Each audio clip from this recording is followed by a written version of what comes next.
We'll start with Eddie Faulkner, running backs coach, interim offensive coordinator last season. I think there's an argument for Eddie Faulkner to stay, but I also think that there's an argument for Eddie Faulkner to just maybe be a consequence of needed change, a guy that just falls because you have to do something, and he's the guy that's been here the longest. I mean, Eddie Faulkner's done a great job with guys like Jaylen Warren, who should never be in the place that he is and is in the place that he is. But he also, at the other side of that, never turned Najee Harris into a superstar. He turned Najee Harris into a reliable running back who gets you 1,000 yards because you run the football 400 times a season. That's what he turned Najee Harrison. And my argument for Eddie, not my argument for, I'm not arguing for any of these guys to get fired. I want to make that clear. My argument in the sense of the reason he could be let go is because they're going to bring back Jaylen Warren most likely, but they're going to go get another running back.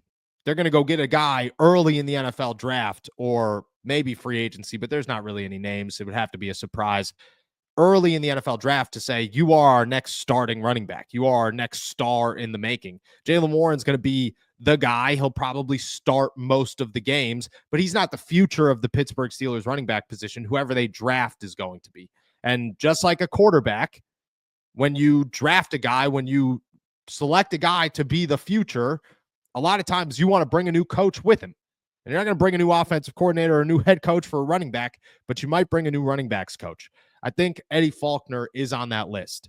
I think Mike Sullivan is the top of this list. I mean, he was the passing game coordinator this season after taking a step backwards from quarterbacks coach last year. And I mean, the Steelers passing game was atrocious. It was awful. It had one trick. And when that one trick didn't work, there was nothing to be found. And I think that's lack of talent too. I mean, the Steelers had no wide receiver help whatsoever outside of George Pickens and Calvin Austin, but you didn't utilize Calvin Austin as much as you should have. Not even a little bit. You didn't get Pat Freiermuth involved until the last 2 games of the season. Darnell Washington caught a ball in the playoffs and everybody went, they did it. They threw him the football. Oh my gosh. It's been so long. That's why Mike Sullivan, I think, is at the top of this list. There's just, in my eyes, no chance he comes back to the Pittsburgh Steelers in 2025. They probably give that passing game coordinator to either Arthur Smith or a guy like Tom Arth, maybe Zach Azzani, one of these younger head or position coaches that they can build with and prepare as the next offensive coordinator if Arthur Smith does leave. And then the big one on offense is Pat Meyer. I mean, there's an argument to be made that Pat Meyer just got dealt with too many injuries, that James Daniels, Nate Herbig, Troy Fautanu all go down, and you're just going, yeah, dude, Mason McCormick shouldn't be starting. He's the future, but he's not right now. Broderick Jones was benched, but he had to start all season long. But then there's the argument on the other side of that. Broderick Jones is a 14th pick in the NFL draft, and he's getting benched. Why? Why did he take such a significant step backwards?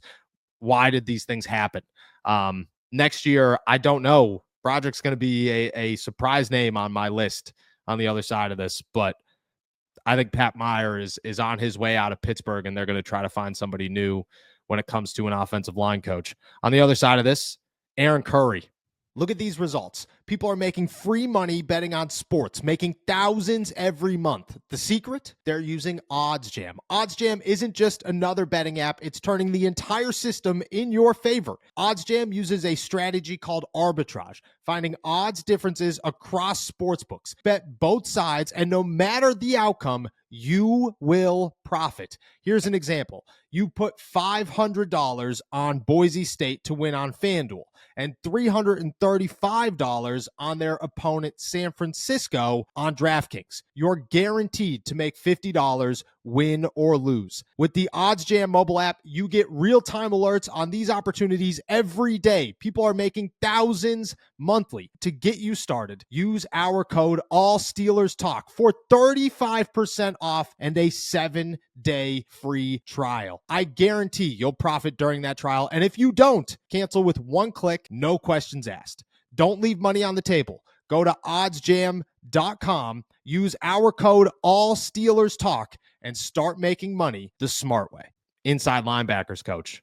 I mean, what success have the inside linebackers have had in the last 2 seasons? None. I get it. Last year, everybody got hurt. Everybody. And that's an argument. But two's a trend. Mike Tomlin says it himself. And this year you had a guy in Patrick Queen who, I mean, did he live up to your expectations? Because he didn't live up to my expectations. Landon Roberts is still a stud, but I mean, Peyton Wilson started super hot, definitely calmed down by the end of it. And you're just wondering, can these guys be better? Aaron Curry is a name. I mean, this is his first chance as a position coach. Sometimes it just doesn't work out the way that you want it to. And then Grady Brown, secondary coach. I think Grady Brown is a guy that I'm stunned isn't a defensive coordinator in the NFL. But just like Mike Tomlin, maybe it's just not working in Pittsburgh. And he's done great things with Joey Porter Jr. and Deshaun Elliott. But Minka's done nothing in 2 years. Cam Sutton took a massive step back from what he was as a player before Pittsburgh. And maybe that's all the offseason stuff, but maybe it's just a step backwards. Beanie Bishop is a stud, but Dante Jackson fell apart by the end of the year. Maybe that's a name to watch. That's my list of guys that I think could be changed on this coaching staff is Eddie Faulkner, Mike Sullivan, Pat Meyer, Grady Brown, and Aaron Curry. I don't know if any of them are gone, but I expect at least some of them to be. And I wouldn't be surprised if it's any of these names or all of these names in the offseason.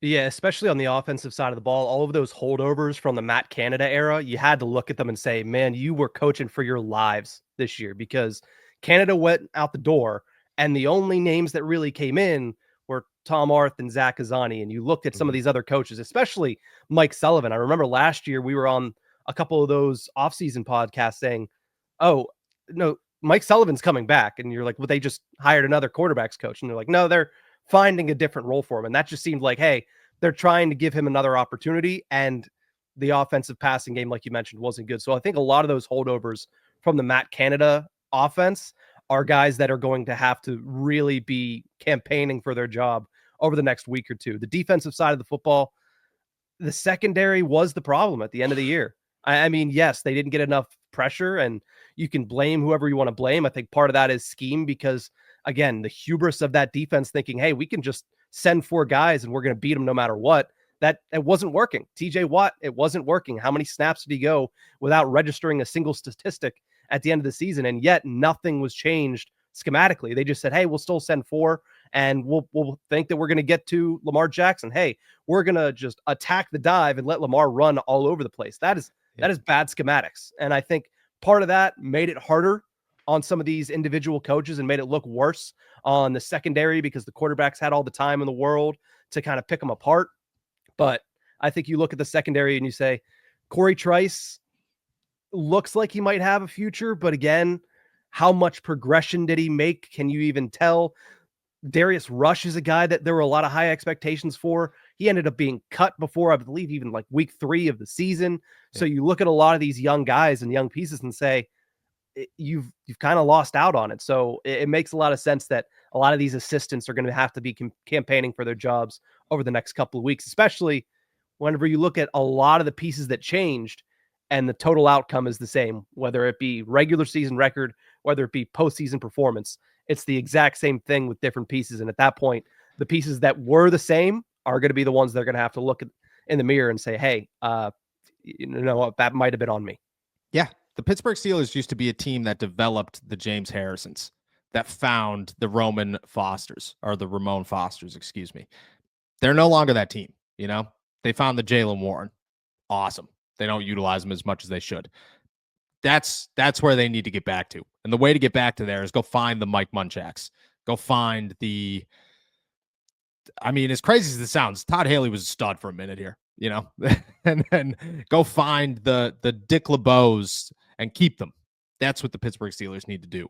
And right now they're not doing it. Now they have some guys. Carl Dunbar is a stud. Denzel Martin is a stud. I expect these guys to stick around, but not everybody is going to stick around in Pittsburgh this year.